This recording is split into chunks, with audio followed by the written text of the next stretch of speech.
Good evening to you all. My name is Thomas Ryden. Been through quite a lot. Some call me a survivor. For years, Thomas Nickel channeled his depression through his art and poetry. His creative talents became a mask for the emotional abuse he endured during elementary school. And I remember kind of being tempted to just, just lie down in the snow and just lie there until, you freeze. Thomas was in grade 6 and considered taking his life. I just knew something was wrong, and so I came to my parents, and for the first time I told them that just take me to the hospital. I'm really not feeling well emotionally, and I think that was the first time I used the word depression around them. Mental illness indirectly affects all Manitobans at some point, either through a family member, friend, or colleague. According to the Canadian Mental Health Association, 1 in every 5 Canadians will personally experience a mental health illness in their lifetime.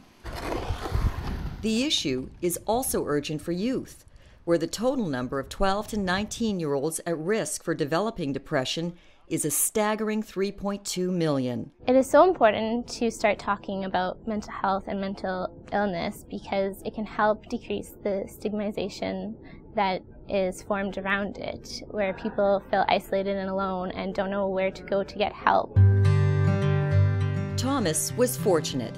He embraced counseling and started to educate himself about mental health by tapping into the innovative resources at the Mental Health Education Resource Centre of Manitoba. This is so unique to Manitoba because we were the only library of its kind to be funded by Manitoba Health to exist solely with mental health related topics.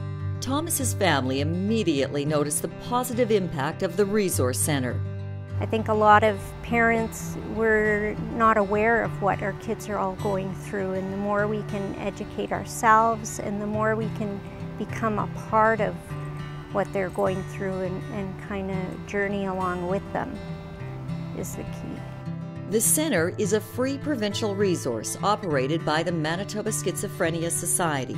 It's a vast lending library complete with books, DVDs, training kits, audio resources, and archive files. People can come here and find help, techniques, tools to apply in their own recovery story. I thought I was alone. I didn't know where to go. I didn't know where to start. Char McKay first learned of the Centre a few years ago while she was seeking help on how to cope with a partner who was diagnosed with obsessive-compulsive disorder. My situation at that time was tumultuous, I guess you could say. It was very volatile. He would have explosions, and I felt like I was walking on eggshells. She not only learned about the disorder, but also benefited from the staff's personal perspectives on mental health. I've never felt judged by anyone here. Anytime I've needed help with anything, they've been right there.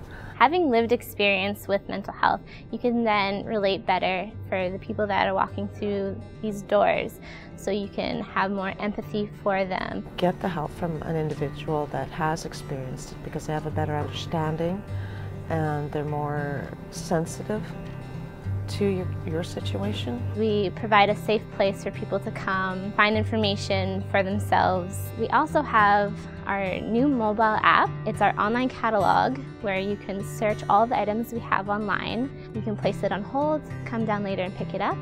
The Centre encourages all Manitobans to raise awareness of positive mental health while reducing the stigma of mental illness. I so support what the Centre is doing in regards to helping people dealing with or going through mental illness. I think the Resource Centre does help to bring mental health into the forefront. I'm not what I have done, I'm what I've overcome.